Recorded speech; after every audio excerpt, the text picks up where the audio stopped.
Now, one of the main reasons why the Brock Purdy conversation is so polarizing is because it's been happening all year. You think of the snowball analogy, right? You start off with a snowball and you roll it downhill and it starts gathering more snow until it becomes this massive snow. That's kind of what this whole Brock Purdy conversation is. That's why you have guys like Cam Newton putting out sensationalized videos for views and clicks and all these different types of things, not providing any insight at all, and just giving hot take opinions in the hopes of getting traction, which he did. He's everywhere. It's on every major platform. So he won. He did what he was looking to do. But in the middle of the year, we had a guy who goes by the name Stephen Ruiz, who writes for The Ringer. And he does quarterback rankings all year, and he updates them and all those different types of things. I believe Brock Purdy started the year around like 30, 29, 28. And he didn't move very far all throughout the year. And this is a ranking that also includes 2 to 3 rookies ahead of Brock, Tom Brady, who's retired, any other quarterback you could think of. Against Brock Purdy bandwagon all season. I want to show you a clip and remind you that he said if the 49ers win the Super Bowl with Brock Purdy, he'll never cover the NFL again. So it feels like a very appropriate time to rehash this subject, and I'll let you listen to the full clip right here. Brock Purdy, grift or no grift? It's a grift. And honestly, I'm going to have to censor myself here because if I start on this topic, this is going to be a 4-hour podcast. You thought the Patriots discussion was long. I could go like 7 hours on Brock Purdy. I'm sorry. I watched the film and like he's not doing anything. He's running the offense well, and I get the argument that he's a good quarterback for this system, and he's the right quarterback for this system. And then I get yelled at when I rank him 25th.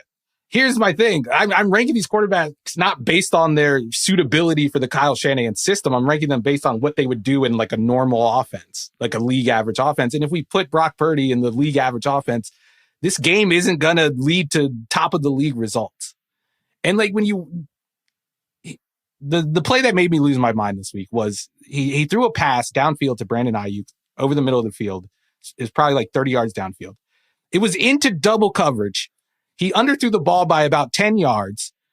The safety, the Cardinal safety, number 34, like overran the ball. He couldn't find it in the air. And then Ayuk tracked it down and caught it.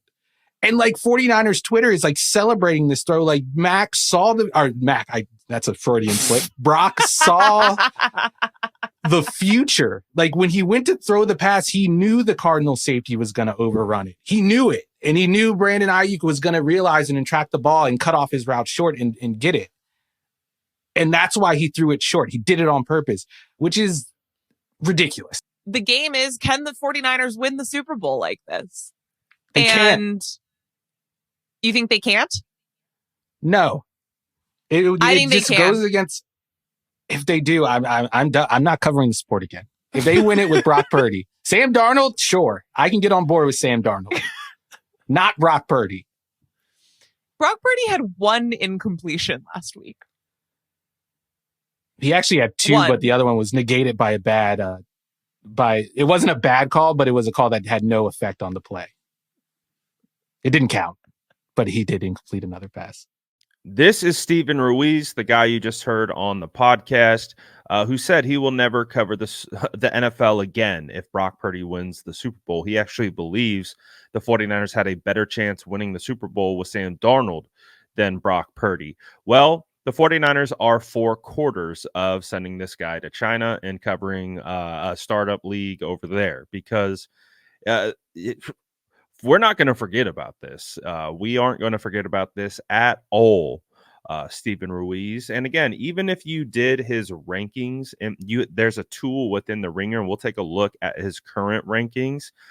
But there's a tool that you can make your own. And if you put Brock Purdy into the top 10, this little speech bubble pops up with his face, and it says, if Purdy finishes the season in the top 10, you can do the rankings next year. So I guess that means we can do the rankings this year, right? Because Brock Purdy absolutely finished in the top 10. But let's take a look at his literal moving of the goalpost ranking, which is absolutely unbelievable that what it currently looks like right now. So starting at number 1, you have Patrick Mahomes.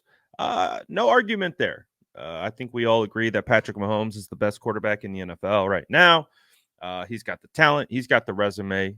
He's got it all. So we understand the 49ers are in a big challenge. So off the bat, nothing crazy here by Stephen Ruiz. Number 2, Lamar Jackson. I think that's fair, especially after the season that he had, who, we're probably going to see Lamar win the MVP. So not that big of a deal. Number 3, Josh Allen. We all know how talented Josh Allen is, and he was close. Number 3, yeah, okay. I have no problem with Josh Allen being number 3. Oh, Dakota Prescott, number 4. I don't love it. He's a stat machine. But yeah, I don't love it. Where's Brock at? Oh, Matthew Stafford, number 5. Interesting. All right. So you got Matthew Stafford, number 5. Oh, Trevor Lawrence. Yes. The quarterback that the San Francisco 49ers absolutely demolished out of the bye. Yes, he's number 6. Okay. Oh, Kyler Murray, who played half the season. Obviously not his fault. He was coming off an ACL injury, but okay, you have Kyler Murray at 7. Geno Smith at number 8. Wow, yeah, Geno played really well against the 49ers, didn't he? He really did good. He definitely outplayed Brock Purdy this season. That's definitely true. Okay, good job, Steven. Oh, here we go. Tom Brady, a guy who's retired, is currently the 9th ranked quarterback in the NFL. That makes a lot of sense considering Tom Brady will be stepping into the broadcasting booth next year. But good thing that he's 9, just to make sure that Brock Purdy is not in the top 10, most likely. Okay, Jalen Hurts. Yeah, Jalen Hurts definitely struggled this year. You talk about taking a step back, and he does these rankings week to week, so you can see Jalen's kind of hung around the same spot. But if he started number 10 at the beginning of the year, why isn't he further down? Because he absolutely struggled this season. But I'm surely Brock's coming up here soon, right? Oh, no, that's CJ Stroud. Okay, CJ, phenomenal rookie season. Probably will be rookie of the year. Quality quarterback. I have no problem with him being ranked 11th, but where's Brock? Okay, Jordan Love, yes, showed a ton of talent, showed a ton of ability this year. You can see he rose up the rankings from 24 to 14, but he did throw 2 interceptions against the 49ers and a crucial interception in the divisional round that cost them the game. And Brock Purdy happened to lead the game-winning drive on that one. So he's next. Oh, no, that's Tua. Tua's next. Okay, Tua's next, number 11.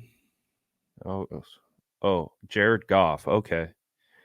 Another quarterback that Brock Purdy knocked out of the playoffs, but Brock Purdy's going to be next, right? Oh, no. Nope. A rookie that has not played a single down in the NFL is ranked higher than Brock Purdy.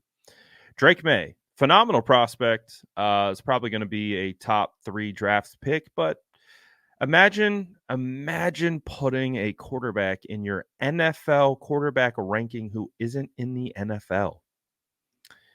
Oh, Justin Fields. Yep. This is starting to make a lot of sense. You starting to see what we're getting at here now? I love Justin Fields, but to think that Justin Fields is a better quarterback than Brock Purdy right now in this stage in the game is laughable. Oh, look, another rookie. Hey, he might be the number 1 overall pick, but he hasn't played 1 snap in the NFL. So that's cool. But I'm sure Brock Purdy's coming up, right? Oh, look, there he is. Brock Purdy.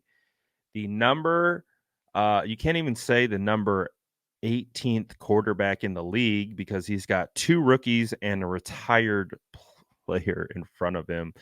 Look at how much Brock has rose up the rankings. He started as the worst quarterback in the NFL, according to Stephen Ruiz. And after being an MVP frontrunner for a good portion of the year, he finds himself at 18. This is exactly why. We will never forget you, Steven. It's exactly why if the 49ers win the Super Bowl, we're pulling the receipt. So, yeah, keep this in mind. If the San Francisco 49ers win the Super Bowl, we can't let this guy cover the NFL anymore. Let me know what you guys think about this whole situation. Let me know about the list and all of it in the comments below. And as always, make sure to like and subscribe for more updates.